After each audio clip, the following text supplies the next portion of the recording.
আলহামদুলিল্লাহ। রাজশাহী জেলার দুর্গাপুর থানার অন্তর্গত দাউকান্দি গ্রাম ও পার্শ্ববর্তী বিভিন্ন গ্রাম কর্তৃক আয়োজিত দ্বিতীয় বাৎসরিক তাফসীরুল কোরআন মাহফিলের স্বনামধন্য সভাপতি আলহাজ মসির উদ্দিন মন্ডল। আলহামদুলিল্লাহ ভাই, রমজান মাস তো এখনো 2টা কাজ সামনে বাকি, সেহরি খাওয়া, তাহাজ্জুদ পড়া। এই জন্য আমরা বেশি রাত করতে পারবো না, খুব তাড়াতাড়ি শেষ করব। আমরা অন্তত যেগুলো তথ্য তুলেছিলাম এগুলো যদি সামারাইজ করে বলতে হয়, এক কথায় জবাব দিতে হয়, কোরআনে কারিম এ পৃথিবীর শুধুমাত্র মুসলমানদের জন্য না, এটা সবার জন্য। এই জন্য অন্য ধর্মের মানুষও, দুর্গাপুর নামটা দেখে মনে হচ্ছে অন্য ধর্মের মানুষ এখানে আছে। এই জন্য অন্য ধর্মের মানুষও যদি এই দেশে এখানে থেকে থাকেন, আপনাদেরকে ওয়েলকাম জানাচ্ছি, স্বাগতম জানাচ্ছি।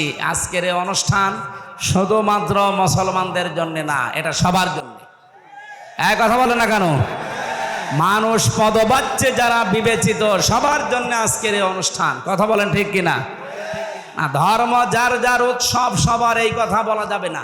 এটা উৎসব না, এটা কোরআনের অনুষ্ঠান, এটা সবার জন্য।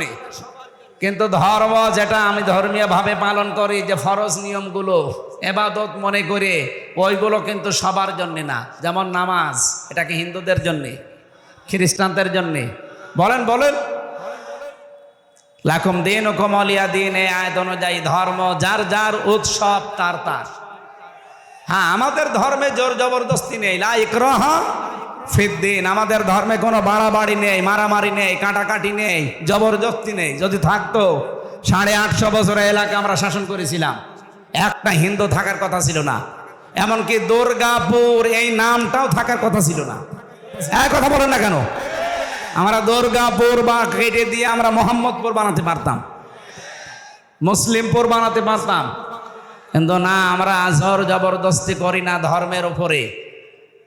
আমি সেদিন কলেজের এক অধ্যাপক, উনি বিসিএস ক্যাডার, ওনারে বলেছিলাম যে স্যার, আপনাকে আমি মুসলমান হতে বলি না, আর আমরা জোরও করি না। হ্যাঁ, এদেশের মুসলমানরা যদি জোর করতো তাহলে 4 ভাগ হিন্দু পিটিয়ে মুসলমান বানিয়ে ফেলতাম। কিন্তু আমাদের ধর্মে যেহেতু এটা নেই, আমি আপনাকে আমার ধর্মীয় গ্রন্থ কোরআনে কারিম শুধু মাতৃভাষায় পড়েন আর ইংরেজিতে পড়েন, এটা পড়বেন। আপনি যেহেতু আরবি পড়তে পারেন না, বলছে না হুজুর আমি শিখবো। আমি 3 মাস সময় দিলাম আপনারে। 3 মাস উনি কোরআন পড়েছে পুরাটা। 3 মাসের পরে দেখি নিজেই মুসলমান হয়ে গেছে। এই জন্য আমরা রমজানুল মুবারকে কোরআন নাজিলের মাসে এসে পৌঁছিয়েছি। তাফসীর মাহফিলগুলো আমি রমজানে করি না, আপনারা জোর করে নিয়েছেন। এটা রমজানের আগে ছিল 27 তারিখে ফেব্রুয়ারি, ওটা আমি সময় দিতে পেরেছিলাম না, বাইরের দেশে যাওয়ার একটা ছিল। আমি এই কারণে সিরিয়ালগুলো এলোমেলো হয়ে গেছে। রমজানে এখন বাধ্য হয়ে আমার মা বাবা, এমনকি ম্যাডামও রাগ করছে যে সারা জীবনই বাইরে থাকো, রমজানেও থাকবা না। তো থাকবো কি করি, মানুষ তো জোর করে নিয়ে যায়। তারপরেও যেহেতু আমরা 11টা পর্যন্ত সময় নিয়েছি, এ পর্যন্ত থাকবেন তো আপনারা? আলহামদুলিল্লাহ। আমি এর ভেতরে সামারাইজ করে আয়াতের মূল শিক্ষা নিয়ে বাড়ি যেতে পারবো ইনশাআল্লাহ। রব্বুল আলামিন জানিয়েছেন, শাহরু রমাদান আল্লাযী উনজিলা ফীহিল কোরআন। এই সেই মাস যার নাম রমজান। আল্লাহ কেন বিশেষ করে রমজান শব্দটা উল্লেখ করলেন? রমদন শব্দের শাব্দিক অর্থ হচ্ছে জ্বালিয়ে দেওয়া, পড়িয়ে দেওয়া, ছারখার করা, শেষ করা, নিঃশেষ করা। প্রায় 33টা অর্থ পেয়েছি আমি রমজান শব্দের। কি পড়িয়ে দেয় রমজান এসে? আল্লাহ বলেন পৃথিবীর মানুষের যত অপরাধ আছে, গুনাহ আছে, সব পুড়িয়ে দেয়। কেন পুড়িয়ে দেবে? আল্লাযী উনজিলা ফীহিল কোরআন, কারণ এই মাসে আল্লাহ কোরআনে কারিম নাজিল করেছেন। রাজশাহীবাসী এদিকে তাকিয়ে বলেন, 1500 বছর আগে এই কোরআন নাজিল হয়েছে রমজান মাসে। 1500 বছর আগে এই পৃথিবীতে রমজান মাস ছিল না। হ্যাঁ, রমজান ছিল, কিন্তু রমজানের যে মর্যাদার কথা আমরা শুনি, এ মাসে একটা সওয়াবের কাজ করলে অন্য মাসে 70টা সওয়াব হয়। 1 রাকাত নামাজ পড়লে অন্য মাসে 70 রাকাতের সওয়াব হয়। এগুলো ছিল না, ছিল না। নবীদের হাদিস পড়ছিলাম আজকে, বিশ্বনবী জানিয়েছেন রমজান মাসের চাঁদ যখনই ওঠে ওই দিন থেকে জান্নাতের সব দরজা আল্লাহ খুলে দেয়।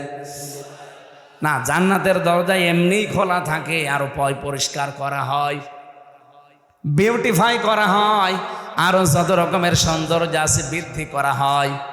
জান্নাতের ভেতরে এক প্রকার গান আরম্ভ হয়। জাহান্নামের যত দরজা আছে যেগুলো বন্ধ আছে ওগুলো আরো বন্ধ করা হয়।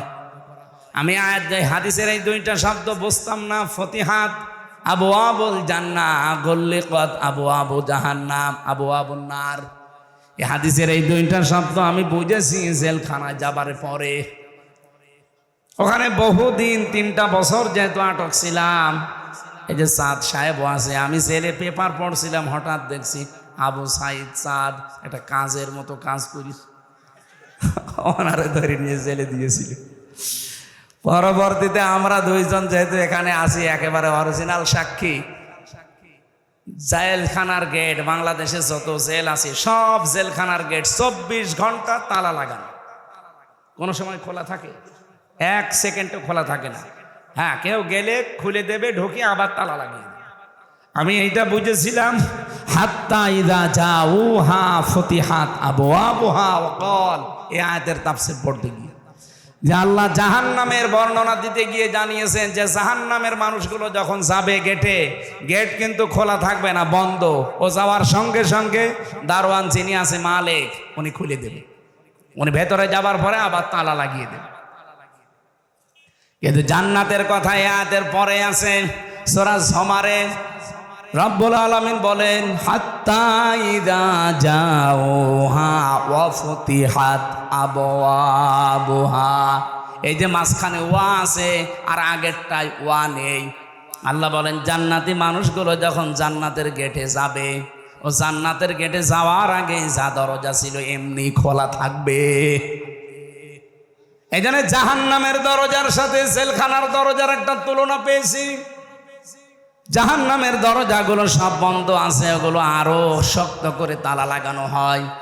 জান্নাতের দরজা খোলা আছে, আরো উন্মুক্ত করে দেওয়া হয়। সুলসিলাতি শায়াতিন, আর শয়তান যত আছে সব শয়তানকে শৃঙ্খলিত করা হয়, বেঁধে রাখা হয়। আমার মাঝে মাঝে প্রশ্ন আসে, আল্লাহ শয়তান যদি নবীর হাদিস অনুযায়ী সব বাধায় থাকে, রমজান মাসেও মানুষ শয়তানি করে না? গতকালকেও তো ডাকাতি হয়েছে শুনলাম। ডাকাতি হওয়া কি ভালো কাজ না শয়তানি কাজ? এটা করল কে? না, শয়তান বাধা আছে ঠিক। এই যে এখানে যদি একটা ফ্যান দেন, এই ফ্যানটা আপনি হঠাৎ বন্ধ করে দিলে কি 1 সেকেন্ডেই বন্ধ হয়ে যাবে?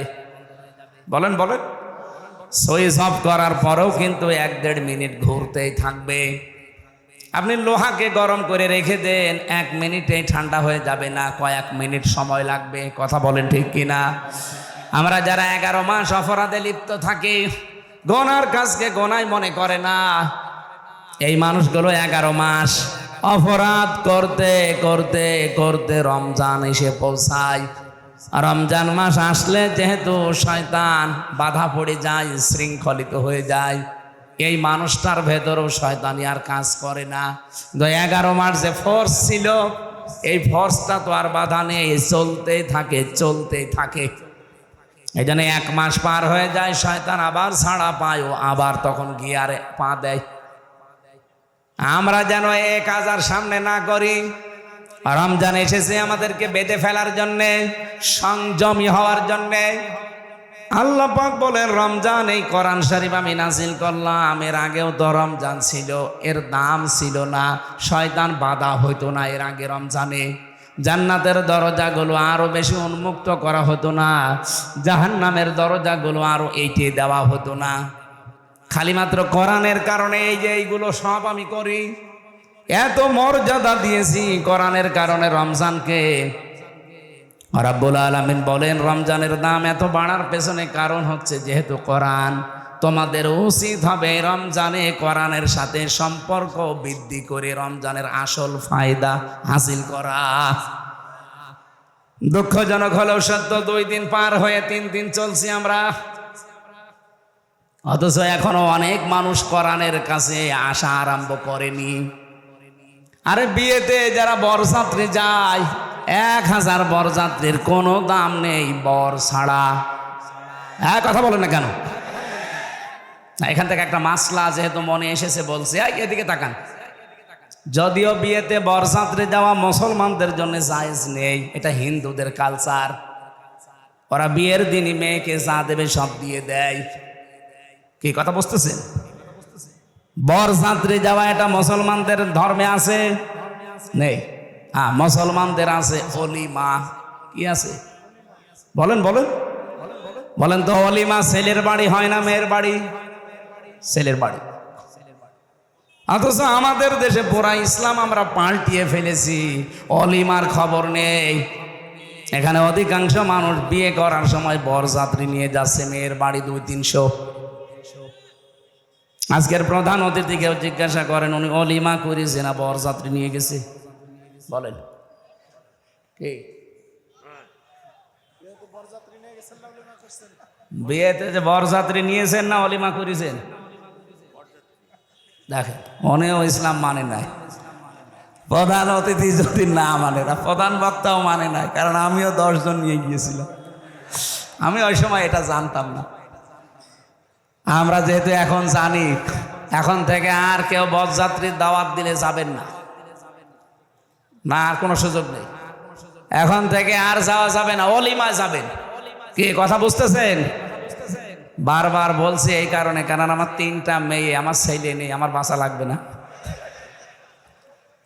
না, তারপরেও যেহেতু ইসলামে নেই, আমরা এটা আর সামনে যেন না করি। আমরা যেহেতু বুঝি যে বরযাত্রীর কোনো মূল্য নেই, 1000, 2000, 5000 হলেও যদি বর না থাকে, এমনকি যদি বর না এসে বরযাত্রী খাবার আগেই খেয়ে নেয়, মেয়ের বাবা আমার মনে হয় পিটিয়ে খাবার আবার বের করে নেবে। এ কথা বলেন না কেন? যেই দাম মর্যাদা, এত ইজ্জত রমজানের সব গোনা পুড়িয়ে দেবে, তারা আসল বরকে, সেইটাই আপনি জানেন না। তার সাথে আপনার সম্পর্ক ভালো না। কেন আজকে থেকে নিয়ত করা যাচ্ছে না, পাক্কা নিয়ত, যে 1 মাসের ভেতরে আল্লাহর কালাম আমি শিখবই।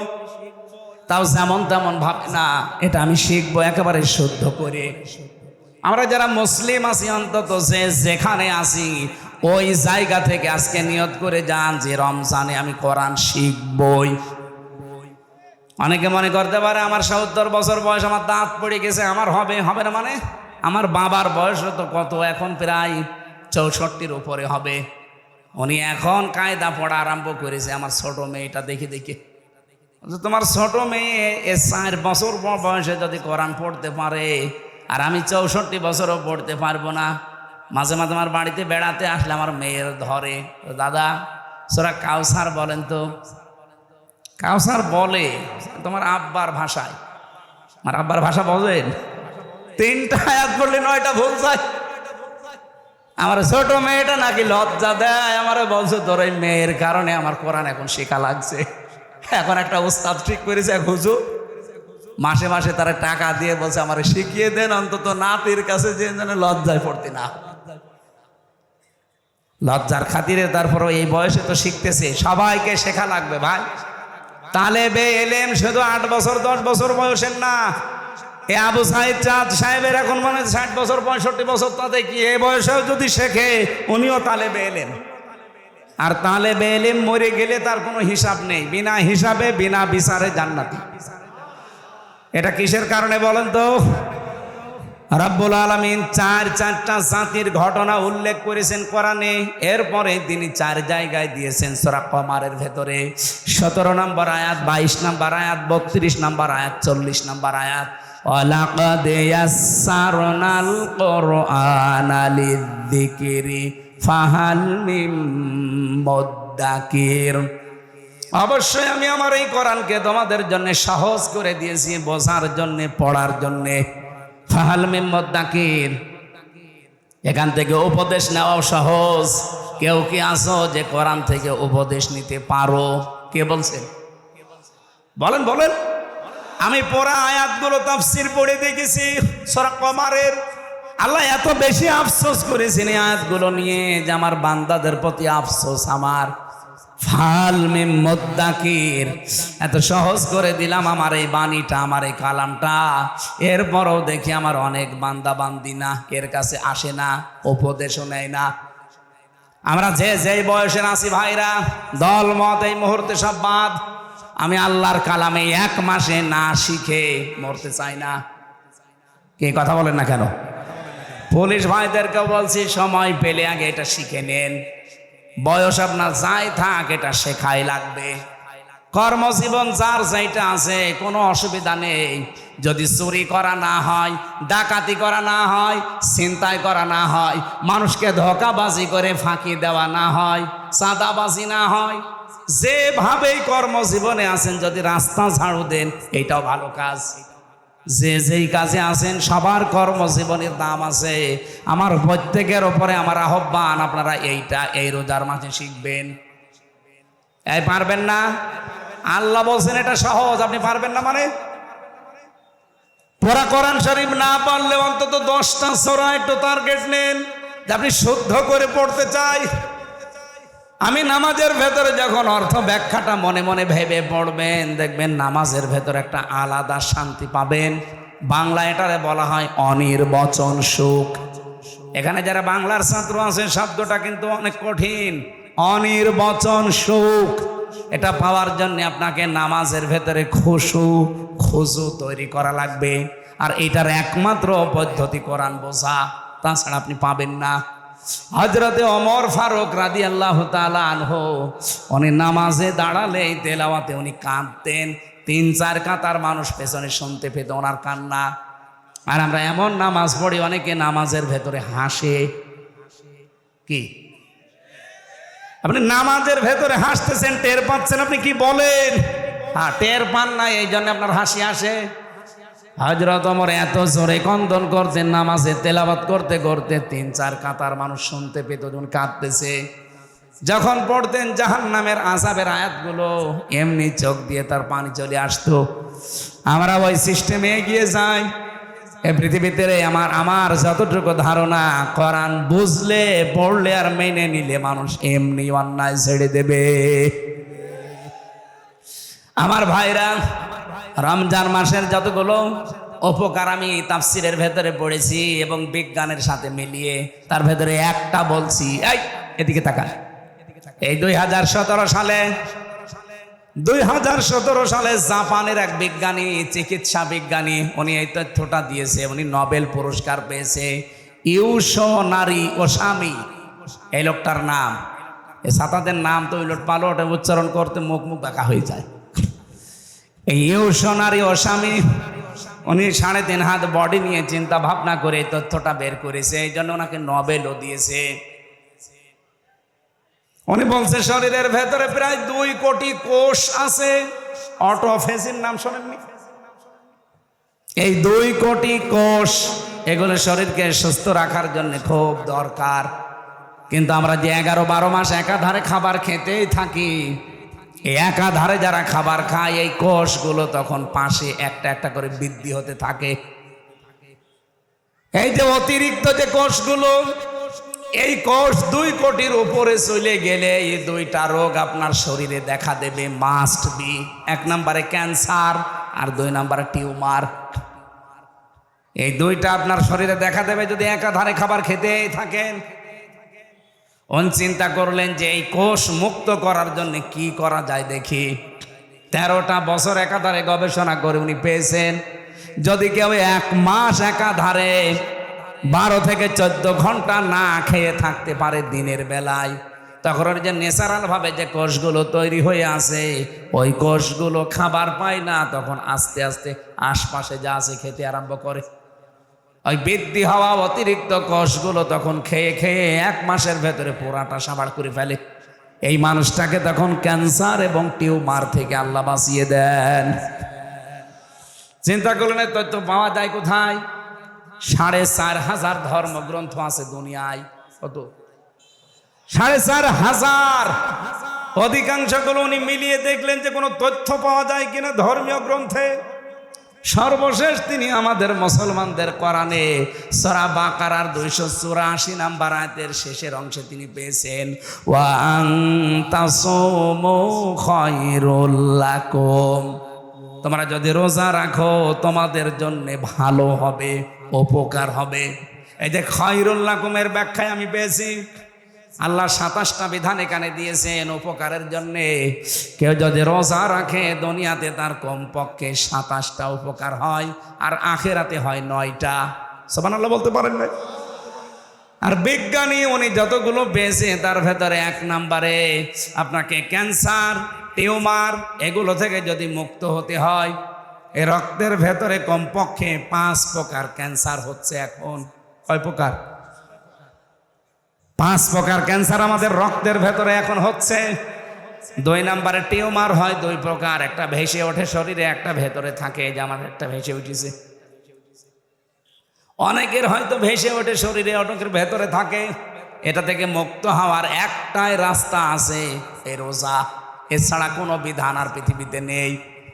কারণ মুসলমানদের এই ধর্মের ভেতরে যেটা পাওয়া যায়, 1 মাস একাধারে দিনের বেলায় কমপক্ষে 30 দিন আমাদের না খেয়ে থাকা কি এটা ফরজ আল্লাহ এমনি করেননি।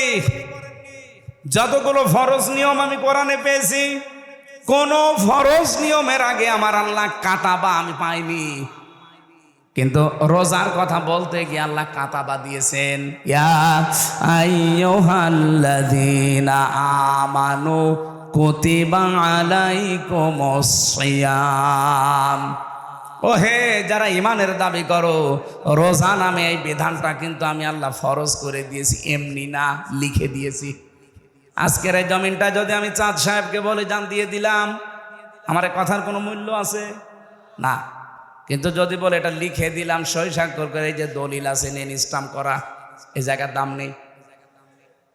আমি তো মানুষ একই, আগে শুধু মুখ দিয়ে বললাম কোনোই দাম নেই, আর পরে আমি লিখে দলিল করে দিয়েছি এই জমির দাম এখন 10 লাখ। এই কথা বলছে না কেন? লোক আমি একই বিধানও দিয়েছি একই জিনিসের, কিন্তু একটা লিখিত আর একটা মুখের বলা। আগেরটার কোনোই মূল্য নেই মানুষের কাছে, পরেরটার মূল্য কত লাখ। আল্লাহ বলেন আমি দুনিয়ার অন্যান্য ফরজগুলো জিবরাইলকে বলেছি যা বলি দে, কিন্তু রোজা এটা আমি আরো সে নিয়ে এসে লিখে দিয়েছি 6 মাস। কয় মাস? 6 মাস উনি রোজা দিয়েছিলেন। শুধু মুসা নবীর সাথে দেখা হওয়ার কারণে বারবার উনি ফিরিয়েছে যে যান একটু কমিয়ে নেন। উনি 5 বার গিয়ে 5 মাস রোজা কমিয়েছেন। আর 1 মাস ছিল, ও মুসা নবী বলে না আপনি আবার যান। আমার উম্মতের উপরে মাত্র 1টা রোজা ফরজ ছিল, তাই তারা করতো না বছরে, আর আপনি 6 মাস রোজা পেয়ে আনন্দে আছেন। আপনার উম্মত পারবে না, তাড়াতাড়ি যান যেন কমিয়ে দেয়। বিশ্বনবী বলেন মোসা আমি আর পারবো না, আমি বারবার আল্লাহর কাছে যাই, কমিয়ে দেয়। আমার লজ্জা করে এখন, কতবার যাব। যা দিয়েছে থাক। সঙ্গে সঙ্গে জিবরাইল এসে বলে হে রাসূল, আল্লাহ কিন্তু সিদ্ধান্ত নিয়ে লিখে দিয়েছিলেন 6 মাসই, শুধু আপনার কনসিডারের কারণে এগুলো আল্লাহ কমিয়েছে। আল্লাহ যেটা লেখে ওইটা ফাইনাল, ওটার কোনোদিন নড়ন চড়ন পরিবর্তন, আরো জোরে বলেন, পরিবর্তন হবে। যেহেতু আমি লিখেই ফেলেছি, ও আর কোনো কাটাকাটি নেই। আপনার উম্মতদেরকে যে বলবেন ওরা যদি 1 মাসও হক আদায় করে রোজা রাখতে পারে, আমি আল্লাহ 6 মাস রোজা রাখার সওয়াব তাদেরকে দিয়ে দেব। এই জন্য সেই সুযোগ এখন চলছে। কত মানুষ দোহাই দেয় হুজুর আমার গ্যাস, আমি পারি না। আরে শয়তান, রোজা রাখলে গ্যাস আরো ভালো হয়। যারা বলে আমার ডায়াবেটিস, আপনার কি ডায়াবেটিস আমার চাইতে বেশি? জেলখানায় 3 বছরে আমার ডায়াবেটিস 27, অথচ 3 দিন রোজা রেখে মনে হচ্ছে যে আমি আরো ভালো আছি। আপনি রোজা রাখলে বিজ্ঞান এখন বলছে আপনার ডায়াবেটিস কন্ট্রোলে চলে আসবে। আল্লাহর চাইতে তো বড় বিজ্ঞানী আপনি না। আপনার শরীরের অতিরিক্ত এই যে ক্ষতিকারক যে কোষগুলো, এগুলো খেয়ে খেয়ে আপনাকে সুস্থ রাখবে। এই জন্য সুস্থ যদি থাকতে চান রোজা রাখা লাগবে।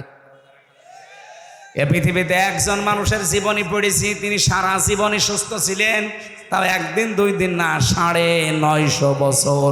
হযরত নূহ আলাইহিস সালাম তার পুরা জীবন পড়ে তাফসিরে আমি দেখেছি তিনি সারা জীবনই রোজা রেখেছেন, এই জন্য তিনি সুস্থ ছিলেন। সুবহানাল্লাহ বলতে পারেন না? তারা আল্লাহর এই বিধান রোজা রেখে যদি সুস্থ থাকতে পারে, আমরা কেন পারবো না? আজকে থেকে যারা রোজা রাখেন না, খুব ভালো করে সতর্ক থাকবেন। মেয়েদের শুধু ওই 3 দিন 5 দিন 7 দিন 10 দিন যেগুলো শরীর খারাপ থাকে, ওই কয়টা দিন বাদ দিয়ে বাকি দিন রোজা রাখা লাগবে। আপনি দেখেছেন চিন্তা করে, মেয়েরা নামাজ পড়ে না শরীর খারাপ হলে, কিন্তু ওই নামাজ আর পরবর্তীতে পড়াও লাগে না, মাফ। কি পরবর্তীতে পড়া লাগে না? আর পড়া লাগে না, মাফ। আপনি যদি 10 দিনও অসুস্থ থাকেন, একদিনও নামাজ পড়া লাগবে না, আর পরবর্তীতে ওটা কাজাও করা লাগবে না, আপনার পুরাটা মাফ। কিন্তু কোনো মানুষ যদি রোজা, এই যে মেয়েরা যারা রাখতে পারেন না, আপনার কিন্তু কাজা করা লাগবে, মাফ নেই। যে 3টা রোজা 5টা রোজা শরীর খারাপের কারণে রাখতে পারেন নাই, বাকি 11 মাস মিলে এই 5টা রোজা করা লাগবে, বাধ্যতা। না করলে আপনার গুনাহ হবে। তাহলে পৃথিবীর একমাত্র বিধান যেটা কাজা করা লাগে, সুবহানাল্লাহ বলতে পারেন না? সম্মানিত মা বোনেরা, মেয়েদের শরীর যখন খারাপ হয়, যদি 10 বছরে হয় 10 বছরের রোজা ফরজ, যদি 12 বছরে হয় 12 বছরের রোজা ফরজ, যদি 15 বছরে হয় 15 বছরের রোজা ফরজ। আর ছেলেদের যেদিন স্বপ্ন দোষ হয় ওই দিন থেকে, এটা যদি 10 বছরে 12 বছরে 15 বছরে হয়, ওই সময় থেকে রোজা ফরজ। আমি কথা বোঝাতে পেরেছি? ঠিক আছে। আল্লাহ রাব্বুল আলামিন বলেন, এটা আমি শুধু লিখে দিয়েছি তোদের জন্য না, কামা কুতিবা আলাল্লাযিনা মিন ক্বাবলিকুম, তোদের পূর্বে যত জাতি এই পৃথিবী থেকে বিদায় নিয়েছে, প্রত্যেক নবীর উম্মতের উপরে রোজা ফরজ ছিল। লাআল্লাকুম তাত্তাকুন, আমি চাই তোরা তাকওয়াবান হবি। তাকওয়া অর্জন করার জন্য আমি আল্লাহ রোজা দিয়েছি। তাকওয়া কাকে বলে? বাংলাদেশের মানুষ বিশেষ করে আমরা একটু ভুল বুঝি, মনে করি বিশাল জব্বা গায়ে দিয়ে, পাগড়ি একটা মাথায় দিয়ে শুধু হো হো তাকওয়া হয়ে গেছে। না, তাকওয়া প্রতিটি জায়গায় আপনাকে সেট করা লাগবে। এই এদিকে তাকান। খলিফাতুল মুসলিমিন হযরত ওমর রাদিয়াল্লাহু তাআলা আনহু, তিনি রাষ্ট্রের কিছু কাজ করছিলেন, হিসাব করবেন, একটা লম্প জ্বালিয়ে, বাতি জ্বালিয়ে। হঠাৎ রাতের বেলা প্রধান বিচারপতি উনি হযরতে আলী দেখা করতে আসলেন। হযরত ওমর বললেন, ভাই আলী, আপনি দেশের প্রধান বিচারপতি, রাষ্ট্রের কোনো কাজের কথা বলতে এসেছেন নাকি? বলছে, না, আমার পারিবারিক একটা বিষয় আপনাকে আমি একটু শেয়ার করতে চাই। আপনি যেহেতু দেশের দায়িত্বে আছেন, আপনি আমাদের অভিভাবক, এই জন্য আমার পারিবারিক একটা বিষয় একটা সলভ করতে এসেছি আপনার কাছে। হযরত ওমর সঙ্গে সঙ্গে যে বাতিটা জ্বলছিল উনি ফু দিয়ে লিভিয়ে দিলেন। হযরত আলী বলেন, কি? আমি প্রধান বিচারপতি, আমি এসেছি আপনার কাছে একটা মাসলা নেওয়ার জন্য পারিবারিক জীবনের, আর আপনি আমারে দেখে আরো বাতি জ্বালাবেন কি? আরো বাতি লিভিয়ে দিলেন আমার মুখের সামনে। আমি একটু অপমানিত হলাম। হযরত ওমর বলে, ভাই আলী, আপনি দেশের প্রধান বিচারপতি, ঠিক আছে, আপনি এসেছেন আমার সাথে দেখা করার জন্য, তাও ঠিক আছে। আমি তো প্রথমেই আপনাকে বললাম যে আপনি কি আমার সাথে এসেছেন রাষ্ট্রের কোনো বিষয়ে কথা বলতে, না ব্যক্তিগত? আপনি যেই বললেন যে ব্যক্তিগত পারিবারিক জীবন নিয়ে, তখন কিন্তু আমি বাতিয়ে লিভিয়ে দিলাম, কারণ আমি এতক্ষণ যা কাজ করছিলাম রাষ্ট্রের গুরুত্বপূর্ণ কাজ, এই জন্য রাষ্ট্রের টাকা খরচ করে এই তেল পুড়িয়েছি। এখন আপনি পারিবারিক জীবন নিয়ে কথা বলবেন, আপনার সাথে আমার 2-4 মিনিট যদি এখন খরচ হয়, তো পারিবারিক জীবনের গল্প করার জন্য তো এ রাষ্ট্র আমারে টাকা দেয়নি। এইটার নাম তাকওয়া। এটার নাম কি? এই তাকওয়া যদি বাংলাদেশের 1628 জন মানুষের ভেতরে তৈরি হয়ে যেত, বাংলাদেশটা আজকে সিঙ্গাপুরের উপরে চলে যেত। দল মত জাতি বর্ণ ধর্ম নির্বিশেষে আজকের এই অনুষ্ঠান। রমজান শুধুমাত্র মুসলমানদের, কোরআনে কারীম শুধুমাত্র মুসলমানদের জন্য নয়, এটা মানুষের জন্য। কি রোজা রাখতে হলে ঈমান ছাড়া রোজা হবে? কথা বলেন না কেন? মান সামা রমাদানা ঈমানান ওয়া ইহতিসাবান গফিরা লাহু মা তাকদ্দামা মিন যামবি। নবীজি বলেন, যে ব্যক্তি রমজান মাসে ইমানের সাথে, এবং ইহতিসাব মানে হিসাব নিকাশ করে করে। এই দুইটা শর্ত মেনে যারা রোজা রাখতে পারে, গফিরা লাহু মা তাকদ্দামা মিন যামবিহি, তার পেছনের যত অপরাধ ছিল সব আল্লাহ মাফ করে দেয়। আর আমরা এটা জানি, যাদের অপরাধ মাফ হয়ে যায়, এই যে পুলিশ যারা বসে আছে, এনাদের এখানে থানা আছে না? এই এলাকায় যারা ক্রিমিনাল, যারা অপরাধী, দেখবেন ওনাদের থানা একটা চার্ট টাঙানো আছে যে এই লোক এলাকায় অপরাধী। ওদেরকে যদি ধরতে পারে জামায় আদর করে নিয়ে যাবে না, পিটাবে, যদি যেতে না চায় ধাক্কা দেবে, হাঁকাবে, বিভিন্ন কায়দা আছে ওনাদের। এখন এই যে পুলিশের এই ধাক্কা, হাঁকানো, পিটানো, ওখানে নিয়ে যাওয়ার পরে যদি উনি জামিন পেয়ে যায়, থানায় ওনার নামটা লেখা আছে, ওইটা কি ওনারা কেটে দেবে? না। যদি আবার অপরাধ করে আর একবার লেখা হবে, আবার অপরাধ করলে আবার লিখবে। আল্লাহ তাআলা বলেন আমার নিয়মটা আলাদা। আমার বান্দা বান্দিরা ভুল করে, অপরাধ করে, যদি একবার তাওবা করে জীবনের মতো ফিরে আসতে পারে, ওর অপরাধীর খাতায় আমি আর নামটা রাখি না, পুরাটা ডিলিট করে দিয়ে যত অপরাধ ছিল ওই জায়গাটা নেকি দিয়ে পাল্টিয়ে দেয়। জবান খুলে বলেন আলহামদুলিল্লাহ। এই সুযোগ আল্লাহ সবাইকে দেয়নি, যারা তাওবা করে তাদের জন্য। এই জন্য ইস্তেগফার আর তাওবা এই দুইটা কিন্তু এক জিনিস না। আপনি ইস্তেগফার সবসময় পড়েন, আস্তাগফিরুল্লাহ আস্তাগফিরুল্লাহ পড়েন, গুনাহ মাফ হবে। কিন্তু তাওবা করলে শুধু গুনাহ মাফ হয় না, ইল্লা মান তাবা ওয়া আমানা ওয়া আমিলা আমালান সালিহা ফাউলাইকা ইউবাদদিলুল্লাহু সাইয়্যাতিহিম হাসানাত। সূরা তাওবার এটা ৭০ নম্বর আয়াতে আছে। আল্লাহ তাআলা বলেন যে মানুষগুলো তাওবা করে ভালো হওয়ার নিয়ত করে যে আমি ভালো হয়ে যাব, এই নিয়ত আমাদের এই রমজানে নেই। কথা বলেন না কেন? 11 মাস যারা মেয়ে লোক দেখলে তাকায়, এই মাসে আর তাকাবে না। ঠিক, মানে এটাই ঠিক হওয়া লাগবে। বহু মানুষ এই মেসেজ দেয় এখানে, বলো হুজুর প্রথম বিয়ের পরে 1-1.5 বছর 2 বছর ভালো লাগতো, এখনো ছাতা আর ভালো লাগে না। এক জিনিস আর কতদিন? আরে শয়তান, এক জিনিস আর কতদিন মানে? আপনি যদি এই কথা বলেন যে এক জিনিস আর কতদিন, তা আপনার বউ তো বলবে যে ও এক ছাতা আর কতদিন। তাহলে দুইজনই পাল্টাপাল্টি করি না, এটা একটা রোগ। এটা কি বলেন তো? এই রোগ আছে যার যার হাত তোলেন তো।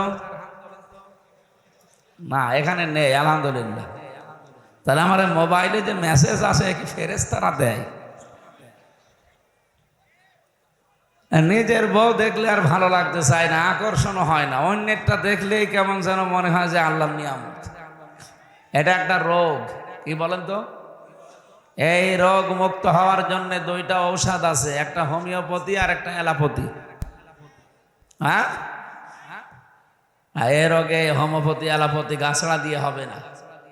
এখানে আল্লাহ রাব্বুল আলামিন 2টা ঔষধ দিয়েছেন। যারা এখানে এরকম রোগে রোগী আছেন, আজকে থেকে ঔষধ খাওয়া লাগবে।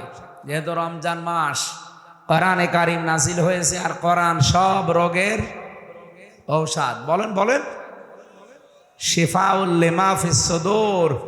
মানুষের অন্তরেও যত রোগ আছে সব কোরআন ভালো বানাতে পারে, সে ক্ষমতা কোরআনের আছে না? আছে। 2 নম্বরে আনুনাজ্জিলু মিনাল কোরআনি মা হুয়া শিফাউ ওয়া রাহমাতুল লিল মুমিনিন ওয়া লা ইয়াজিদুজ জালিমিনা ইল্লা খাসারা।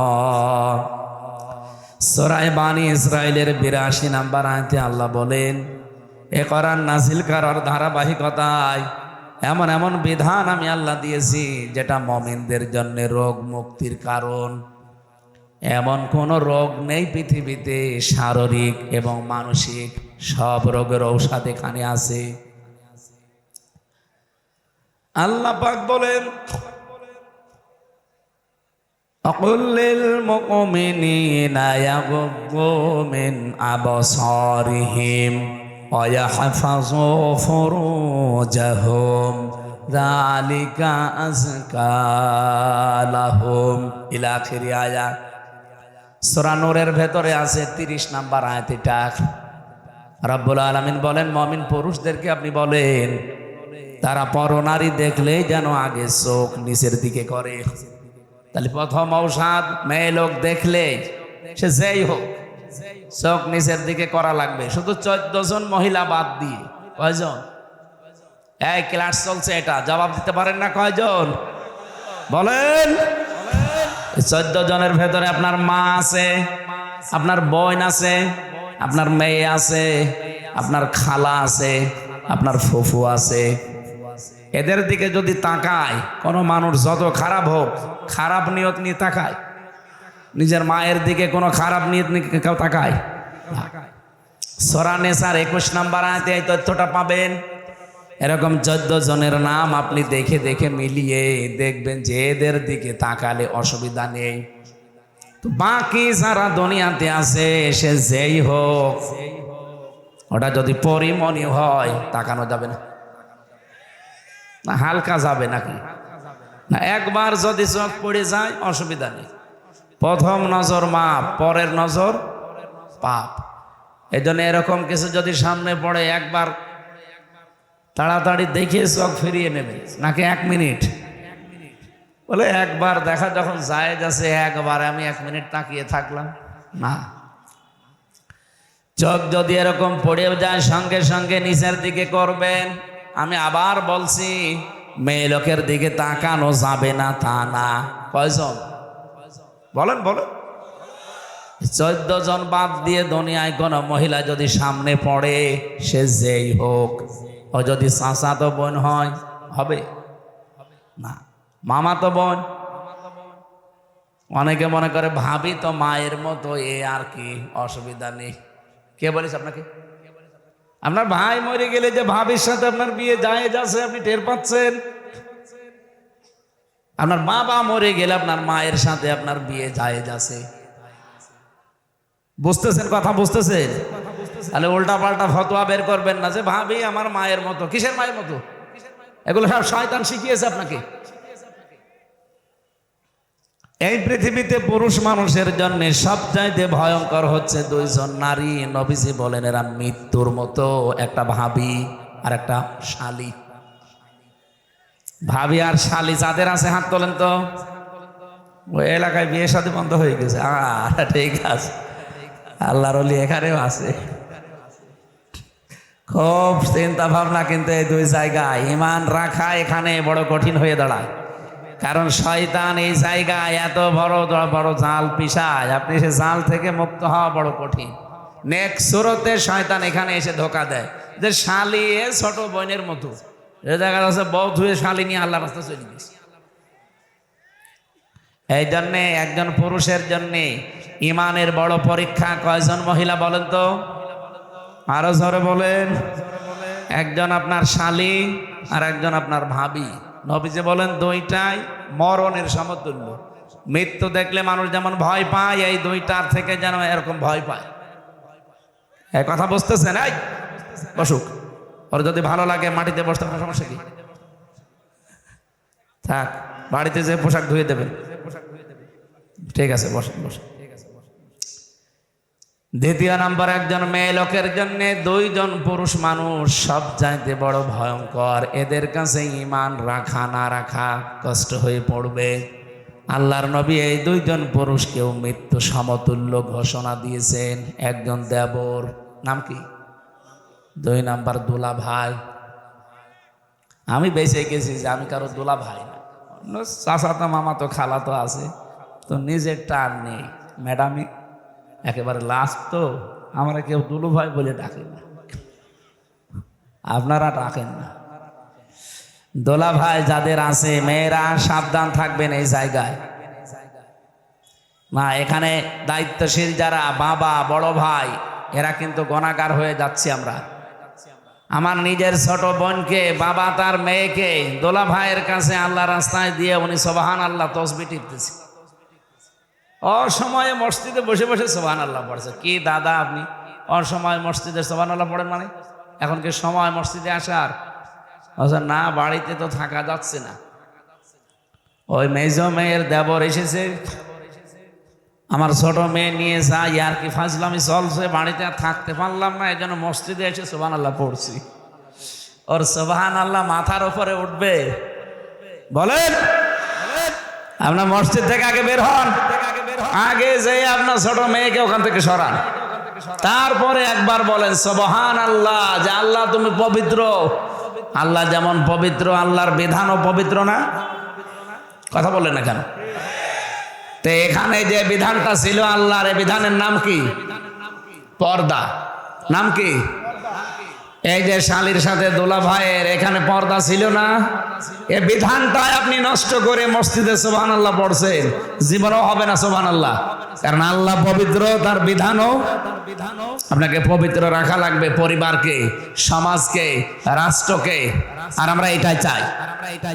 আপনি এইটাকে যদি কেউ রাজনীতি মনে করে, এই যে চাঁপাইনবাবগঞ্জের হারুন আর হারুনের বউ দুইজন মিলে এই আগস্টের 5 তারিখের পর থেকে আরম্ভ করেছে, যে দেশের আলেমরা, ধর্ম ব্যবসায়ী, এরা রাজনীতি করে, এমনকি একটা দলের নাম ধরে বিষোদ্গার করে।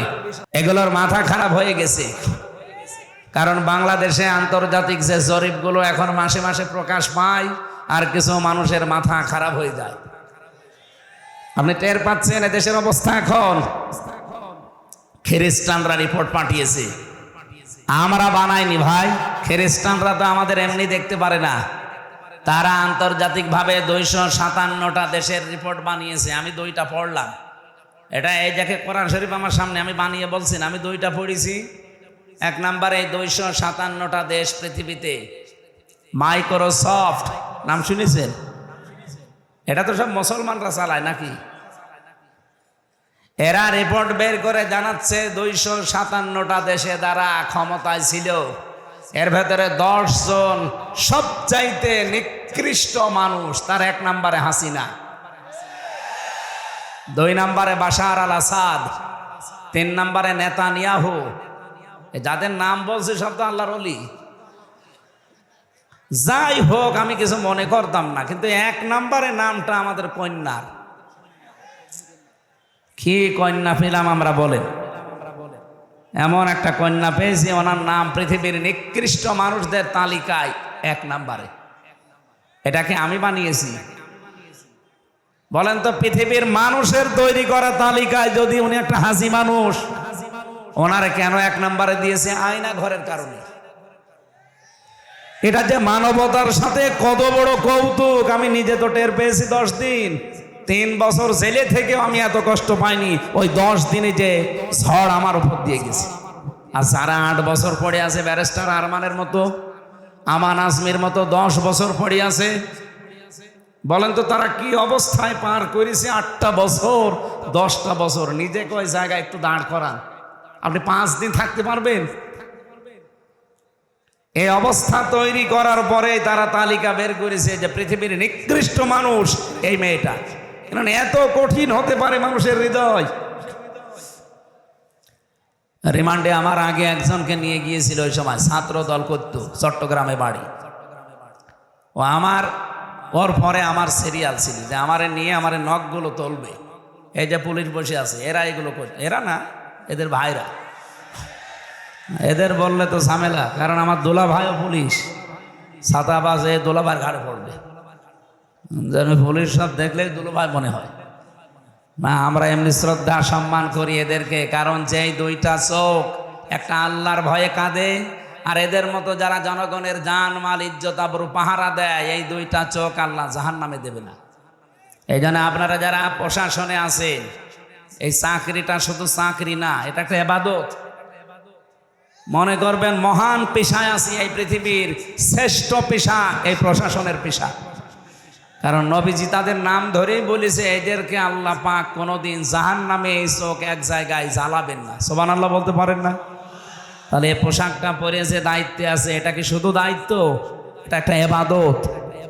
অথচ এই দায়িত্বটাকে এই 15.5 বছরে যারা ছিল, এই পোশাকটার অমর্যাদা করে ফেলেছে কিছু কোলাঙ্গার অফিসার। উপর থেকে যা নির্দেশ দিছে, এরা তাই পালন করতে গিয়ে আজ এখন আমরা এই পোশাকটাকে অনেকে ঘৃণা করি না। পোশাকটা আর সমস্যা না, সমস্যা হয় কিছু মানুষের। আল্লাহ তাদের যেন ডবল শাস্তির ব্যবস্থা করে। পৃথিবীতে যে যতটুকু অপরাধ করবে ওই অপরাধের ডবল শাস্তি আল্লাহ দুনিয়া আখেরাত মিলে তাকে দান করবে। এই জন্য যাদের কারণে এদের এই বিভাগটা আজকে নষ্ট, মানুষের কাছে কালার হয়ে আছে, আল্লাহ যেন তাদেরকে না ছাড়েন। এমন দৃষ্টান্তমূলক শাস্তির ব্যবস্থা যেন আল্লাহ করেন, তারা যেন নিজ থেকে অন্তত তওবা করার সময় আর না পায়, কারণ তাদের তওবা কবুলও হবে না। মানুষ যখন অপরাধ করতে করতে সীমা অতিক্রম করে চলে যায়, তখন আল্লাহ বলেন ইন্নামা নুমলি লাহুম লিয়াজদাদু ইসমা ওয়া লাহুম আযাবুম মুহিন। মানুষ যখন পাপের বোঝা ছাড়িয়ে যায় তখন তাদেরকে অপমানজনক শাস্তি দেয়। আমরা আগস্টের 5 তারিখের পর থেকে দেখতে পাচ্ছি জালেমদের আল্লাহ যা দিয়েছে এর চাইতে অপমান আর কি করবে। এখনো অনেক বাকি আছে যাদের অপরাধ বেশি তাদের। আমার মনে হয় এই মুহূর্তে বাংলাদেশে যদি বেনজির সাহেব উনি এমনি হঠাৎ করে এরোপ্লেন থেকে পড়ে যায় অথবা হেলিকপ্টার থেকে পড়ে আপনার এই রাজশাহী দুর্গাপুরে এই দাউকান্দি বাজারে বসে আছে, যখন পিটিয়ে মেরে ফেলবেন। আমি যতটুকু দেখছি সারা দেশে তাই। যারা জালেম ছিল তাদের অবস্থা আল্লাহ ঠিক ওইটাই বানিয়ে দিয়েছে। কুষ্টিয়ার হানিফ সাহেবকে যদি এখন কেউ একা পায়, আমার মনে হয় ওর ছোট ঠ্যাঙও কেটে ফেলবে। আমি কি বানিয়ে বলছি? অথচ আগস্টের 5 তারিখের আগে কুষ্টিয়ায় আসলে 14টা গেট বানানো লাগতো তার জন্য। এখন গেট না, ওর বাড়ির এখন পায়খানার প্যানও মানুষ খুলে নিয়ে চলে গেছে।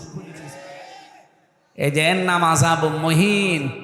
জালেমদেরকে আমি আল্লাহ পাপের শাস্তি এত নিকৃষ্ট দেই যে দুনিয়া কল্পনাও করতে পারে না যে এত নিচে মানুষ নামে কি করে।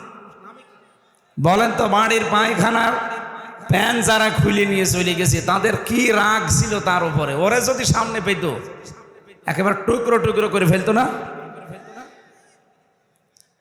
কিছুই হয়নি। আপনারা 15.5 বছরে যা করেছেন এখনো কিচ্ছু পাননি। অথচ আজকে আদালতে দেখলাম কামাল মজুমদার প্রতিমন্ত্রী ছিল একজন, উনি আজকে তওবা করছে যে জীবনে যদি কোনোদিন বেঁচে থাকি কোনোদিন আর আওয়ামী লীগ করবো না।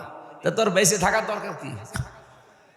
তোর আওয়ামী লীগ করার আর দরকার কি?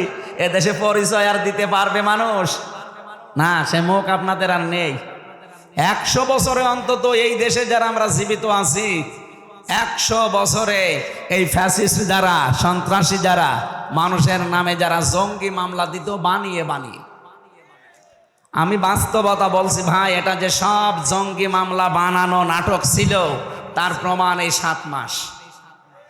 আপনি নিজের পক্ষ থেকে বলেন তো, এই 7 মাসে একটা জঙ্গি ধরা পড়েছে? কথা বলেন না কেন? হাসিনা থাকলে 7 মাসে 1000 আলেম জঙ্গি মামলায় চলে যেত। কিচ্ছু জানে না, একজন মানুষ ঘুমিয়ে আছে ঘরে, ধরে নিয়ে যে 2-3 মাস মাটির নিচে রাখবে, চুল দাড়ি গপ বড় বড় হয়ে যাবে, নকমক, তখন তুলে বলবে এই যে জঙ্গি ধরা পড়েছে। কিচ্ছু না, জঙ্গি বাংলাদেশে নেই। জঙ্গি যদি থাকে যারা পালিয়েছে তারা ছিল জঙ্গি। জঙ্গি শব্দটা শুনলে আমরা অনেকে মনে করি ওরে বাবা কি ভয়ঙ্কর। আসলেও তো ভয়ঙ্কর জিনিস। আমি এই জেলে থাকা অবস্থায় একটা মানুষকে শুধু এই আসল জঙ্গি মামলায় পেয়েছিলাম, তাছাড়া বাকিগুলো যা সব আমার মতো নিরপরাধ। আমারে দিয়েছে আনসারুল্লাহ বাংলা টিমের সারা বাংলাদেশের প্রধান, অথচ ছাতা কি আমি জানি না। আমারে যদি তাও একটু হালকা পাতলা বলতো যে জামাত ইসলাম করে, তাও তো একটু হালকা সত্য হইতো। আর আমারে দিয়েছে আনসারুল্লাহ বাংলা টিমের সারা বাংলাদেশের প্রধান, আমি তো কিছু জানি না ওই বিষয়ে। আমাকে মেরে ফেললেও তো কিছু পাবেন না। রিমান্ডে 10 দিন একাধারে শুধু এই প্রশ্নই করতো, বলেন কে কে কোথায় আছে। আরে ভাই আমি তো চিনি না কাউ, কি বলবো আমি? আর আমি আন্দাজে একজনের নাম বলে তারা বিপদে ফেলবো। একজনকে পেয়েছিলাম আব্দুল মতিন, হচ্ছে আল্লাহর দলের সভাপতি সারা বাংলাদেশে, 17 বছর জেলে আছে। পরে একদিন বললাম ভাই আপনি তো সভাপতি আল্লাহর দলের, তো সেক্রেটারি কে? বলছে আমার ছেলে। ও সভাপতি, ওর ছেলে সেক্রেটারি, আর কেউ নেই সারা বাংলাদেশে, ওদের আর কেউ নেই। ওরা 2 বাপ বেটা, 2 জনই ছেলে। এই হচ্ছে জঙ্গির নাটক। আমি রমজান মাসে রোজা ছিলাম সারাদিন, কোরআন শরীফ আমার সামনে, সত্যি আমি মাথায় নিয়ে বলতে পারি। রিমান্ডে আমি গোপন কথা ওদের শুনেছি, ওরা নিজেরাই বলছিল এই যে আসাদুজ্জামান কাউন্টার টেররিজমের আর মনিরুল ইসলাম, আমার দায়িত্বে যারা ছিল আসাদুজ্জামান, আব্দুল মান্নান, শেখ ইমরান, এই মানুষগুলো আমি নিজে দেখেছি ওরা বসে বসে বলা খাওয়া করছে যে এইভাবে আর কতদিন, আর কত মানুষকে এভাবে ফাঁসাবো, নিজেরা বলছে। ওরা মনে করছে যে আমারে নিয়ে আসেনি, অথচ আমার চোখ বেঁধে, হাত পেছনে বেঁধে, আমার মাথায় দড়ি দিয়েছে, এক ঘরের ভেতরে রেখেছে, ওদের মনে নেই। ওরা বসে বসে পাশের রুমে এই গল্প করছে, সবগুলো আমি ওই দিন শুনেছি। আপনার বিশ্বাস না হলে একটা পুলিশকে ধরে একা একা জিজ্ঞেস করেন, ওরা বলবে। এগুলো সব বানানো নাটক ছিল, কারণ নাটক লিখতো যে মহিলা, সে মহিলা পালিয়েছে। আর এই নাটকগুলো যারা মঞ্চস্থ করতো তারা এখন সবই পালিয়েছে। এই জন্য এদেশে আর জঙ্গি নেই। কি এরপরও দাদা মোদি কয়েকদিন আগে গিয়েছিল ট্রাম্পের কাছে যে আমাদের দেশে জঙ্গি আছে, এই মিথ্যা সিদ্ধা বানিয়ে তার কাছে শোনাবে। ডক্টর মোহাম্মদ ইউনূস ও কায়দা করে ঠিক ওই দিনই বিশ্বের আন্তর্জাতিক মিডিয়াগুলো নিয়ে আয়না ঘরে গেছে। মোদি গেছে একেবারে জায়গা মতো, আর এ গেছে জায়গা মতো। ট্রাম্প যে কিছু বলবে, আন্তর্জাতিক মিডিয়া সব দেখাচ্ছে, এই দেখেন আয়না ঘরের কি অবস্থা। জাতিসংঘ রিপোর্ট পেশ করে দিয়েছে। ট্রাম্প যাতে মাতাল হলো তাহলে ঠিক আছে। বলছে মোদি আপনি আমার বন্ধু ঠিক আছে, কিন্তু কি দেখছি ডক্টর মোহাম্মদ ইউনূস সাধারণ মানুষ না, ও আন্তর্জাতিক খেলোয়াড়। আপনি তো চার দোকানদার, আর সে নোবেল প্রাইজ প্রাপ্ত মানুষ। মোদি চার দোকানদার ছিল, এটা মিথ্যা কথা? হ্যাঁ, কোথায় চায়ের দোকানদার আর কোথায় নোবেল বিজয়ী? দুইজনের ব্রেন কিয়ামত পর্যন্ত এক হবে? ওদের ব্রেন শুধু মিথ্যা কথা বলা, কারণ গরুর মদ খায় তো। হ্যাঁ, সত্য যেটা সেটা বলছি, ওরা গরুর মদ খায় না, এই জন্য ওদের ব্রেনের ভেতরে শুধু মিথ্যা কথা। আন্তর্জাতিক রিপোর্ট বের হচ্ছে, পৃথিবীতে 257টা দেশ সবচাইতে বেশি মিথ্যা তথ্য ছড়ায় ভারত। আমি ভারত বিদ্বেষী না, ভারতে আমার হাজারো মুসলমান, অনেক হিন্দু ভাইরা আছে, কিন্তু উগ্র যারা এই মোদি দাদার মুরিদ, এদেরকে তো মেনে নেওয়া সম্ভব না। এই মানুষগুলো নাকি মাটির নিচে এরা এখন মন্দির খোঁজে, তাও যেখানে সেখানে না, যেখানে মসজিদ সেই জায়গায় নাকি 500 বছর আগে মন্দির ছিল। পিটিয়ে সোজা করা দরকার শয়তানগুলোকে। পৃথিবীর মানুষেরা মাটির নিচে পায় তেল, গ্যাস, সোনা, রূপা, আর শয়তানরা শুধু মন্দির পায়। মিথ্যা কথা বানিয়ে বলার জন্য গেছে, আর একেবারে মুখের উপরে মনে হচ্ছে বাড়া ভাতে লবণ দিয়েছে, খা। ও বলেছে যে মোদি এটা তোমার ব্যাপার আর হাসিনার ব্যাপার, এ বিষয়ে আমাকে কথা বলবা না। আমি বলবো কি, ইউনূস কি খেলা খেলেছে দেখেছো? আমি এখন মুখ খুললে সারা বিশ্ব থেকে আমার উপরে চাপ আসবে। বাস্তবতা এইটাই। আমি যে কথা বলছিলাম, এই যে আয়না ঘরের এই বিষয়টা, এই মানুষগুলো এত কঠিন আচরণ করত। আমার আগে যে ছাত্র দলের যে ভাইকে নিয়ে গেল, ওর নখগুলো তোলার সময় আমাকে এসে চিৎকার করে করে কাঁদছিল আর বলছিল, ভাই আমার এরকম চেয়ারে বসিয়ে দিয়েছিল, দিয়ে চেয়ারের ওপরে হাত বাঁধা, পা বাঁধা, ক্লিপ দিয়ে আটক করে দেয়, গলার সাথে বেল্ট লাগানো, এই কালো কাপড় দিয়ে তো মুখটা বাঁধা, আর নড়াচড়া করার ক্ষমতা আছে আপনার? এই অবস্থা। হঠাৎ একটা সুইচে টিপ দেবে, একবারে 1 মিনিটে 120 বার ঘুরবে। আপনি বুঝতেছেন বাস্তবতা কি? নিজেকে দাঁড় করান তো আপনি। 1 মিনিটে যদি 120 বার হয়, 1 সেকেন্ডে কয়বার? অথচ মাথাটা কি চক্কর দেয়, 1 মিনিট পরে মনে হবে আমি 8-10টা দুনিয়া দেখতে পাচ্ছি। এর ভেতরে ফ্রন্টাল লব আছে। যারা বিজ্ঞানী, যারা এই যে চিকিৎসা নিয়ে কাজ করে, দেখেন মাথার ভেতরে আল্লাহ ফ্রন্টাল লব দিয়েছে, প্যারাইটাল লব দিয়েছে, অক্সিপিটাল লব দিয়েছে, টেম্পোরাল লব দিয়েছে, এরপরে মোটর কর্টেক্স দিয়েছে, সেন্সরি কর্টেক্স দিয়েছে, লব দিয়েছে। রাজশাহী বিভাগ তো চিকিৎসায় অনেক উন্নত, যারা ডাক্তার আছে জিজ্ঞাসা করেন কি সূক্ষ্ম জিনিসের ভেতরে। 1 মিনিটে 120 বার ঘুরলে আপনি এমনি 8-10টা দুনিয়া দেখবেন। এরপরে মেশিং আমাকে দেখিয়েছে, এরকম একটা মেশিং নিয়ে আসে, এই হাতের সাথে পায়ের সাথে লাগানো, শুধু একবার টেপ দিলে নখগুলো সব একবারে খুলে চলে আসবে। আমি যদি মিথ্যা বলি, কোরআন শরীফ আমার সামনে, পুলিশকে জিজ্ঞাসা করেন, ওরা যদি ওইরকম দায়িত্বে থাকে জিজ্ঞাসা করেন, একবারে নখ খুলে চলে আসে সব। নখ খুলে চলে আসলে তো ফিনকে দিয়ে রক্ত বের হয়, তখন লবণ ছিটিয়ে দেয়। আমি নিজে এগুলো ফেস করে এসেছি, আমার বলতে ভয় লাগে, অথচ এগুলো পার করে আসলাম। মানুষ 5 দিন 10 দিন এভাবে থাকতে পারে, কল্পনায় আসে। 8 বছর কাটিয়েছে একটা মানুষ, 10 বছর কাটিয়েছে। আমি 10 দিনে হাফ পাগল হয়ে গিয়েছিলাম, আর সে লোকটা 10 বছর 8 বছর কাটিয়েছে। আপনি ভাবতে পারেন মানুষ কত নিচে নেমেছে। এই জন্য আন্তর্জাতিকভাবে পৃথিবীতে 1 নাম্বার নিকৃষ্ট মানুষের তালিকায় নাম এসেছে মহিলার। 2 নম্বরে নাম পেয়েছি বাশার আল আসাদ, কয়েকদিন আগে পালিয়েছে। 3 নম্বরে নেতানিয়াহু, এটা হাজার হাজার লক্ষ লক্ষ মুসলমানদেরকে বিনা কারণে তাদের বাড়ি ঘর থেকে উৎখাত করছে, দুনিয়া থেকে বিদায় করছে। এটা 1 নাম্বার রিপোর্ট। 2 নাম্বার রিপোর্ট পেয়েছি 257টা রাষ্ট্রের ভেতরে বাংলাদেশ দিয়ে তার একটা রিপোর্ট দিয়েছে। ভাই এগুলো পড়বেন। আমি দেখেছি এই রিপোর্টে আগস্টের 5 তারিখের আগে মাত্র 100 জনের 15 জন মানুষ চাইতো যে দেশে ইসলাম কায়েম হোক। কতজন? 100 জনের মাত্র 15 জন। তার ভেতরে হয়তো এই ভাই একজন হবে। হ্যাঁ, আমি সত্যি কথা বলছি, 100 জনের মাত্র 15 জন, তার ভেতরে এই ভাইয়ের মতো হয়তো সারা বাংলাদেশ মিলে একজন। হিসাব করেন। অথচ যে ফেব্রুয়ারির 28 তারিখের রিপোর্ট আবার শেষ হয়েছে, মার্চের 1 তারিখ আবার বের হয়েছে।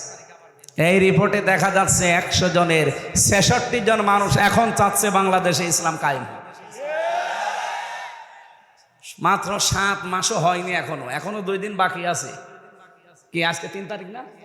7 মাস হতে এখনো কয় দিন? এখনো 2 দিন। 7 মাসও হয়নি, 15 থেকে 66 জন চলে এসেছে।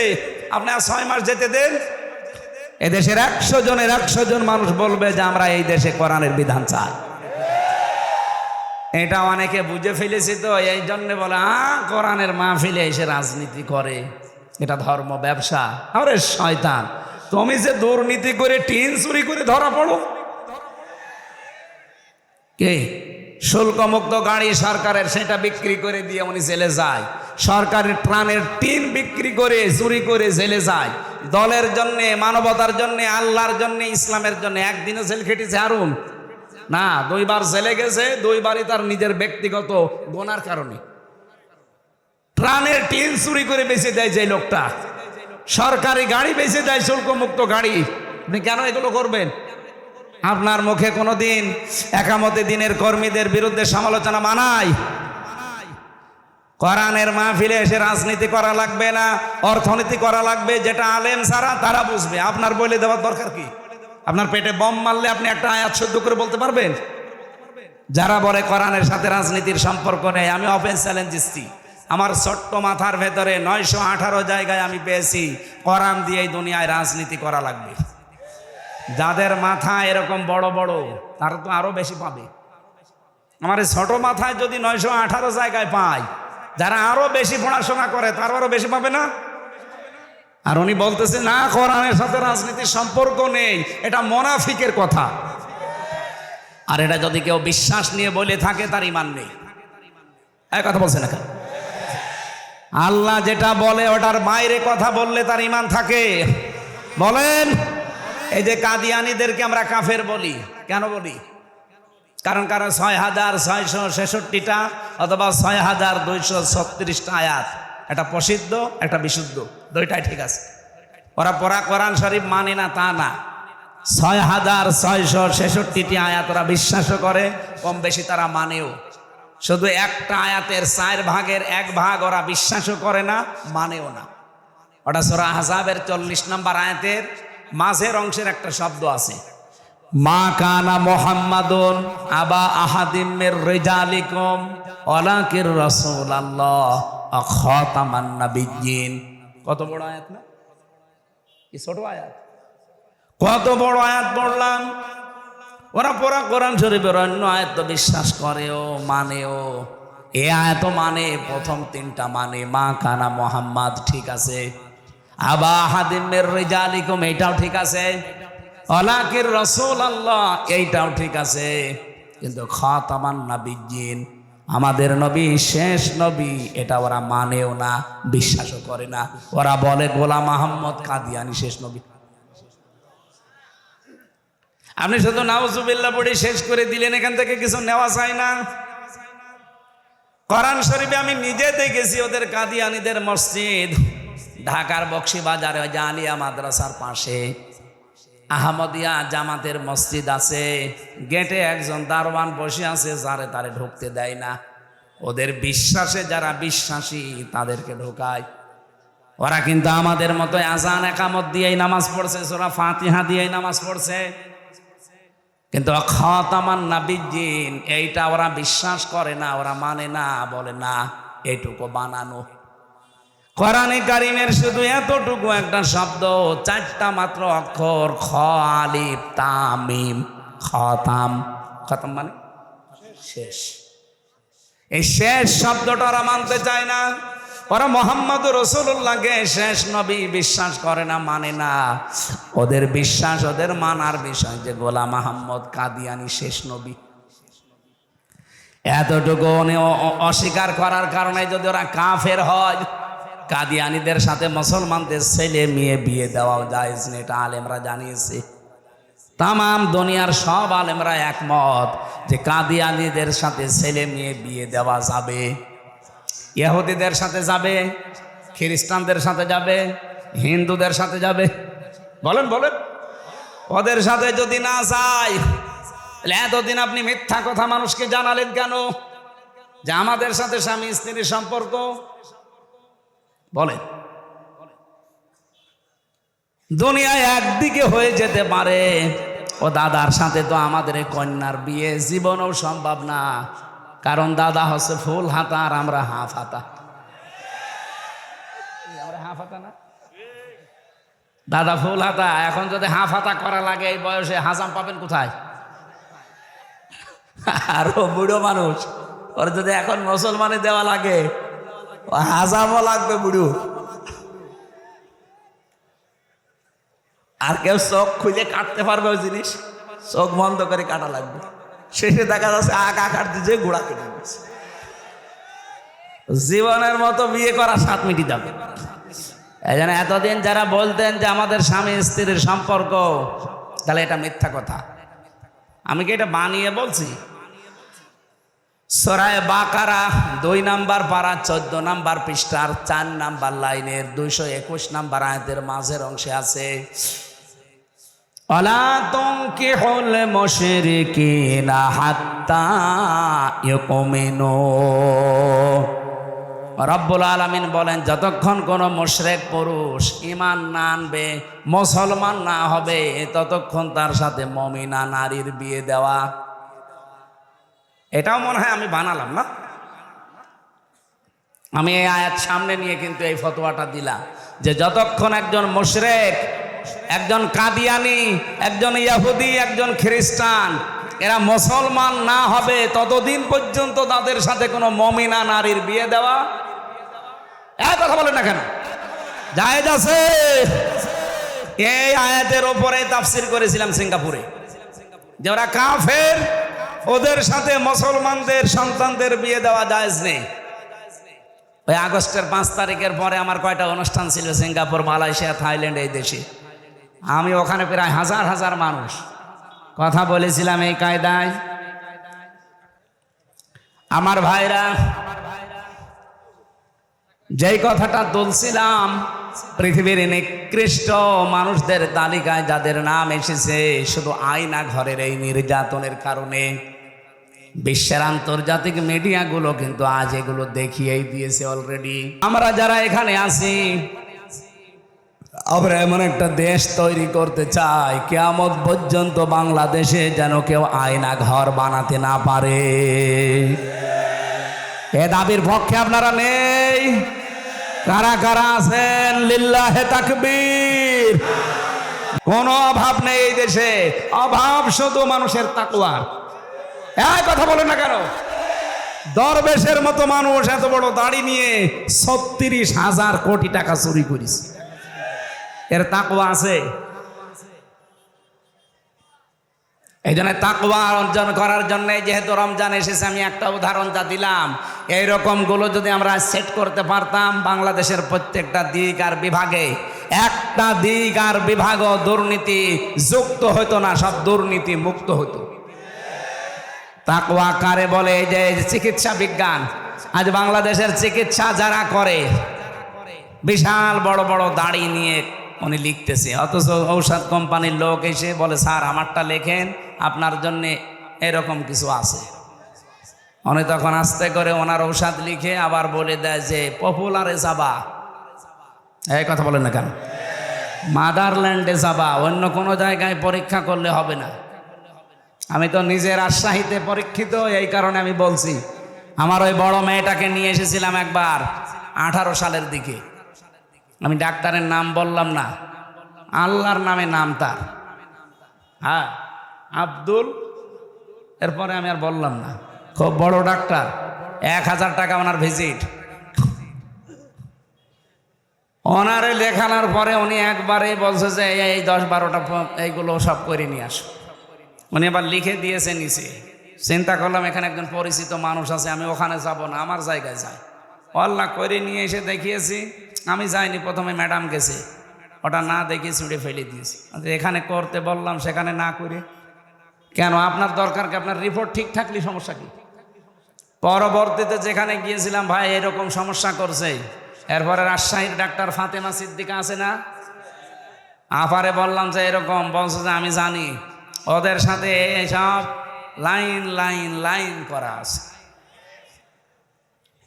আপনার দাড়ি যত বড় হোক ভাই, আপনি 5 ওয়াক্ত না, তাহাজ্জুদ মিলে আরো 6 ওয়াক্ত নামাজ পড়েন, জীবনেও কোনো ইবাদত বন্দেগী আপনার কবুল হবে না, কারণ আপনার ভেতরে তাকওয়া নেই। এই কথা বলেন না কেন? এটা কি শুধু চিকিৎসা বিভাগে? প্রত্যেকটা বিভাগে। পুলিশদের ভেতরে এটা নেই না, সবাই না ভাই, পুলিশদের ভেতরে আমি আল্লাহর ওলি পেয়েছি।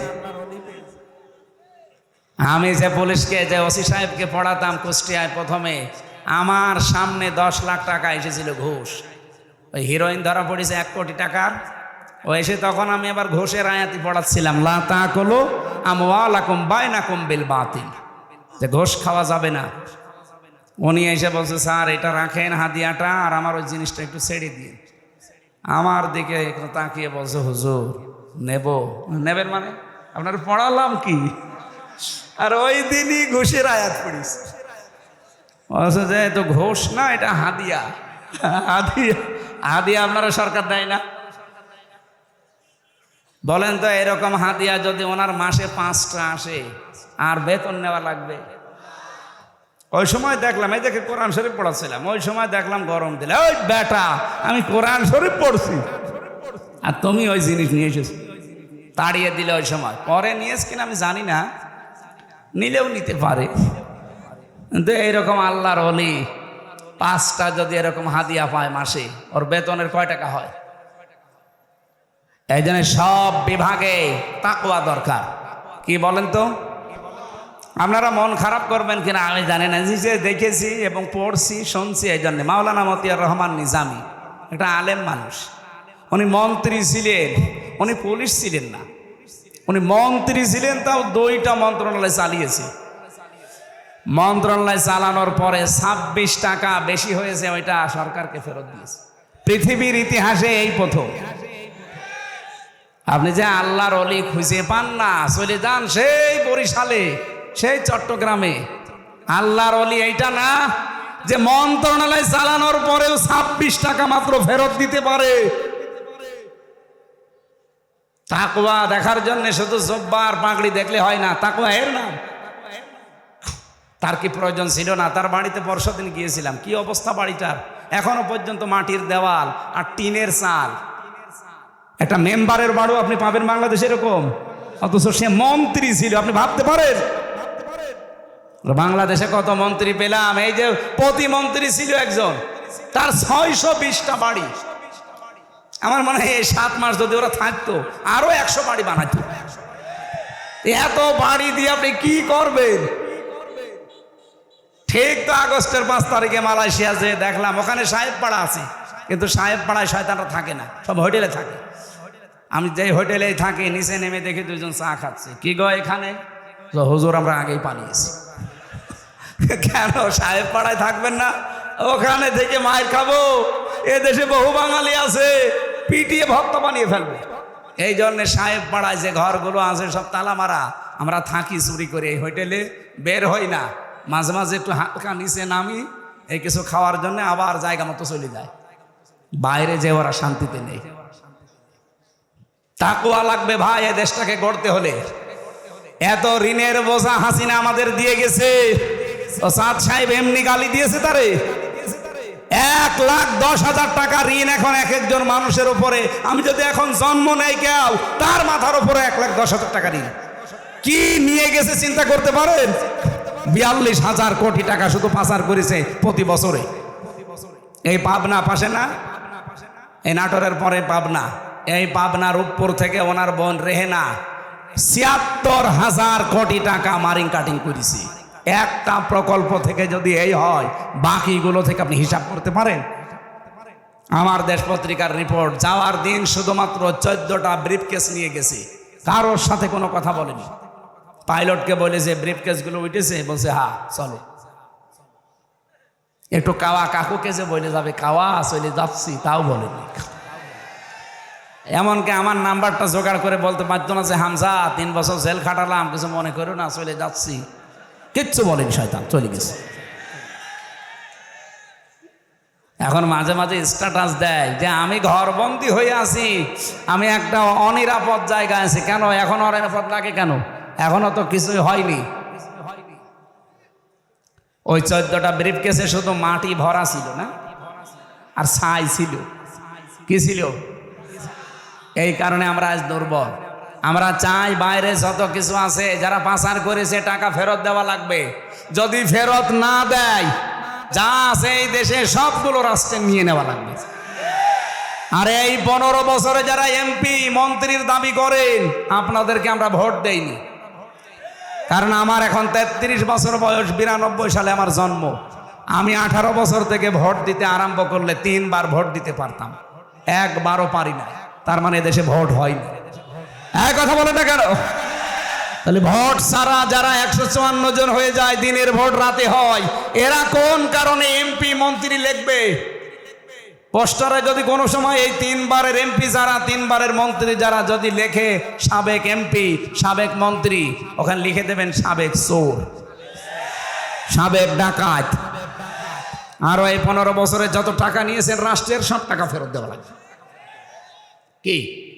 কারণ আমরা আপনাকে ভোট দেইনি, আপনি জোর করে ছিলেন, আর জোর করে থেকে দায়িত্বে টাকা নিয়েছেন, টাকা ফেরত দেন। যত মানুষ এই দেশ থেকে টাকা পাচার করেছে, আমরা বারবার বলছি যে টাকাগুলো আগে ফেরত নিয়ে আসেন, অথবা ওদের যা আছে সব বাজেয়াপ্ত করে নিন, দেশটা আবার দাঁড়িয়ে যাবে। তাকওয়া দরকার। রমজান এসেছিল এইটা শিক্ষা দেওয়ার জন্যে যে যেখানে আসি অতাযাব্বাদু ফাইন্না খায়রাজ যাদিত তাকওয়া। আল্লাহ বলেন পাতেহ জোগাড় করো তাকওয়ার। আত্তাকুনি ইয়া উলিল আলবাব।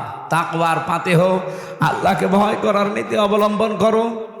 যারা বুদ্ধিমান জ্ঞানী যারা, তাদের জন্য এর চাইতে উত্তম পাতেহ আর কিছু নেই। দুনিয়া আখিরাতে চলার জন্য তাকওয়া লাগবে। আল্লাহ হযরত ওমরের মতো, হযরত আলীর মতো তাকওয়া আমাদের সবাইকে যেন দান করেন, বলেন আমিন। সেহেরি যেহেতু, এই জন্য আমি আর টানতে পারছি না, আমারও ভয় করছে। কারণ সেহেরি খাওয়া লাগবে, তাহাজ্জুদ পড়া লাগবে। আবার আগামীতে কোনো জায়গায় আসলে কথা হবে ইনশাল্লাহ। আমি আসবো, রাজশাহী তো আমার বাড়ির কাছে। আপনারা এতদিন আমার আসতে দেননি, এবার এসে মাইক কেড়ে নিন। আসেন, মাইক কেড়ে নেন, আমি আপনাকে মাইক ছেড়ে দিচ্ছি। আজকের প্রধান অতিথির কাছে অনুমতি নিয়ে আমরা, যেহেতু সামনে 2টা কাজ বললাম, তাহাজ্জুদ নামাজ আছে, সেহেরি আছে, আমরা মোনাজাত করি। আল্লাহুম্মা আমিন। লা ইলাহা ইল্লা আনতা সুবহানাকা ইন্নী কুনতু মিনাজ জালিমিন। রব্বুল আলামিন, রমজানে সারাদিন রোজা রাখা অবস্থায় ছিলাম। এখন আমাদের ঘুমের সময়, সব বাদ দিয়ে তোমার কোরআন শুনতে এসেছিলাম। আমরা এখনো কোরআনের উপরে কথা বলতাম, কিন্তু সামনে আমাদের তাহাজ্জুদের নামাজ, সেহরির সময়, এই জন্য আমরা শেষ করে দিলাম। যতটুকুই বলেছি, আল্লাহ তুমি আমল করার তৌফিক দাও। সওয়াবগুলো নবীজির রওজায় পৌঁছিয়ে দাও। দুনিয়ার মাটির নিচে যারা ঈমান নিয়ে ঘুমিয়ে আছে এদেরকে মাফ করে দাও।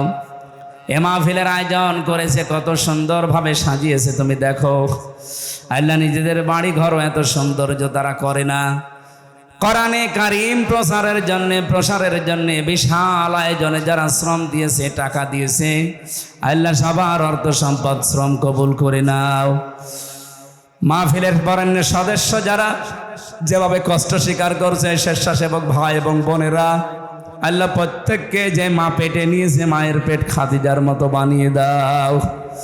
আজকে প্রশাসন এসেছে, আল্লাহ তাআলা পুলিশ ভাইরা যারা দায়িত্ব পালন করছে আজকে তাদের পুরা দায়িত্ব ইবাদত হিসাবে কবুল করে নাও।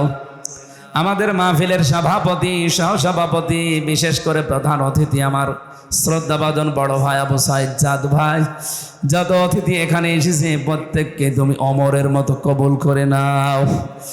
মা বোনদেরকে খাদিজার মতো, আয়েশার মতো তৈরি করে দাও। রব্বুল আলামিন এই দেশটাতে তোমার বিধান মেহেরবানি করে চলছে, এটা দেখে মরার তৌফিক দাও। আমি সহ যারা অনেকে অসুস্থ আছি, জালেমের জেলখানায় আমি 3টা বছর অসুস্থ হয়ে পড়েছি। যারা অসুস্থ আছে আমার মতো সবাইকে তুমি শেফায়ে কামেলা আজেলা নসিব করো। এলাকায় মাটির নিচে যারা ঘুমিয়ে আছে কবরগুলো রমজানের ওসিলায় জান্নাতুল ফেরদাউস বানিয়ে দাও। আগামীতে এই মাহফিলটা আরো বিশাল আকারে কোরআনের জন্য কবুল করো আল্লাহ। রমজানের হক আদায় করে সিয়াম সাধনা করার তৌফিক দাও। তোমার নবীর হাদিস পড়ছিলাম, যে ব্যক্তি রমজানে ঈমান আর ইহতিসাবের সাথে হিসাব করে করে রমজানের রোজা রাখতে পারবে, তার পেছনের সব অপরাধ নাকি তুমি মাফ করে দেবে। আল্লাহ তাআলা এই সৌভাগ্য তুমি আমাদেরকে দিয়ে দাও। বারাকাল্লাহু লানা ওয়া লাকুম ফিল কোরআনিল আযীম। মরণ যখনই আসবে যেন একবার হলেও এটা পড়তে পারি, লা ইলাহা ইল্লাল্লাহু মুহাম্মাদুর রাসূলুল্লাহ।